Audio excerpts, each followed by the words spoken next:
One. 1, 2. Check me out right here, yo. Welcome to Fighters Talk. I'm Mike Jackson. Today's guest is Adam Schindler. How you doing today, man? Doing good, man. How are you? I'm doing well. Adam right now is cutting weight, so I know how that is. A little tough. I'm a little hungry. Little hungry. Not too dehydrated, though. I'm all right. What's your weight right now? 61 last night. Cool, so. cool. Well, if y'all don't know, Adam's fighting on the Strikeforce card here in Houston Saturday, August 21st.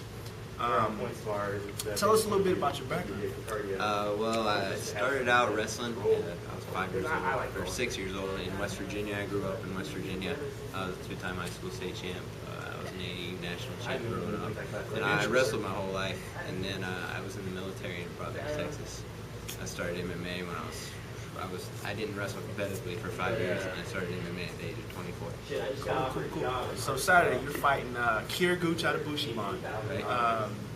You know anything about your opponent? I know that he's fought one of my training partners before, Daniel Pineda. I hear he's got strong wrestling, and he's better than his record says. That's what I hear from everyone. Yeah, he fights nothing but tough guys. Yeah, that record, I've heard his record is 1-6, 2-5, 1-11. It says 2-5 on mixedmartialarts.com. Well, you know, We'll go with that. We'll give him some credit. We'll give him a little credit, but does it really matter between 1-6, 2-5? No, not really. Cool. Yeah, once you said he fought Daniel Pineda in his first fight in 07, and you train with him now. Do you think that because of that long gap between fights, that he has improved any, or? I'm sure he's improved. I mean, shoot, that was over 2 years ago, 2.5 years ago since they fought. So, I mean, I'm sure he's gotten better since then. Okay. Who else you? I know. But I'm sure everyone's gotten better. I know Daniel's gotten better. You say you train with Daniel. I know you cross train a lot. Daniel's with 4 ounce. Anyone else you cross train with? 4 ounce, Gracie Baja. With Todd Moore and Chad. Chad. Then Saul. I do. Saul I Solis. work with Saul Solis sometimes. Tito Ortiz is head trainer. Y'all know that. So no one's really heard anything from Kyrgyz. I know the Cage Door at the Strikeforce press conference in Houston. They asked him for an interview or something like that, and he said he was too busy to respond. Yeah, they just wanted a statement. They asked me for a statement, and he said he was too busy to respond. So I guess that was his statement right there. Okay. How does that affect you? Like, you know, fans are the people who make this sport, and if you had a fighter who just turns down the media for something so small as just a small 2-3 minute interview or a statement, like, how does that make you feel?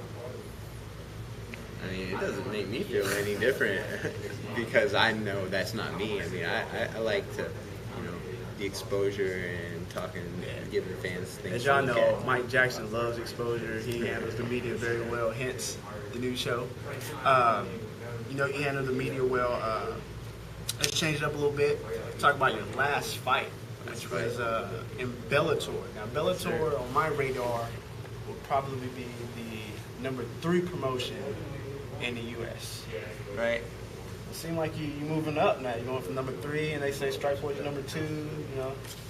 What's next? UFC might be next. That's what I'm looking for. Yeah. But in your Bellator fight, you fought Brian Melancon, right? How was that fight? It was a crazy fight, man. It was really hard. It was a good fight. I felt like I dominated the whole fight, but it was a war. He and I threw down really the whole 3 rounds. Yeah, it was a good fight. If y'all haven't seen it, go to Bellator.com. Adam Schindler, Brian Melancon. I believe it won Fight of the Night, right? Yeah. Fight of the Night. Man, you can't beat that. It was the only fight on the website that was separated from the Bellator 20 event. See, he's making big steps, y'all. Y'all got to make sure y'all fight. Never in a boring fight. Adam Schindler. Now, you mentioned that you trained with Todd Moore. Right. Brian recently fought Todd Moore. Right. In Houston at the Legacy Promotion. What did you think about that fight? I honestly thought coming in that I knew Brian is a strong starter, and Brian hits really, really hard. And Brian can knock you out. And so you have to. I think in order to beat Brian, you have to bring it to him just as hard as he's going to bring it to you. He dropped me in the first round also. Luckily, I was able to recover. I thought Todd was going to be able to work his way in and take him down and control him. I thought Todd had better wrestling. We didn't get to see any of that, obviously, because of Brian's power. But it did. I thought that Todd should go in and win the way I would. But, Brian Melancon has good wrestling. He has good takedown defense. He stuffs the shot. And he's got so much power in his hands when he get hit by him. Yes. Granite hands, man. Strikeforce card, it's lined with talent. Houston, local talent, national talent. King Mo, y'all know who King Mo is. He's on there. Now I got the list of the fights. I want your predictions. All right. First we have King Mo and Rafael Cavalcante. King Mo's gonna win. Most of it. I'm going with King Mo. Tim Kennedy versus Jacare. This is the hardest fight for me to pick, I think. I like Tim Kennedy, but man, Jacare, they have a similar opponent in Jason Miller, who Tim is 1-1 against, and Jacare is 2-0 against. But one of Jacare's wins was a DQ. It's going to be a real close fight. I'm just going to go stick with Jacare. I've already picked Jacare. I'm going with Jacare. Both going for Jacare. George Gurgel, KJ Nunes. I think KJ can outstrike him. I sparred with KJ, and he's got good boxing. See, I'm a striker, so of course y'all know I'm going with KJ. And KJ has good takedown defense, but George doesn't try to take anyone down anymore. He just bangs it out. And I think if he tries to bang it out, then KJ he's going to get banged. Chad Griggs, Bobby Lashley. I don't even know who Chad Griggs is. Oh, yo, Bobby Lashley is a beast of a human being, so I'm going to go with Daniel Cormier. Hope I man. Cormier. I think it's that's that Cajun right there. And Jason Riley.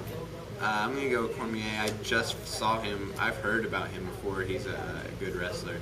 But I just saw him last Friday night win the King of the Cage heavyweight title. This is going to be his third fight in 3 weeks. Man, that's... But I'm going with Cormier. Cool. Andre Galvo, George Patino.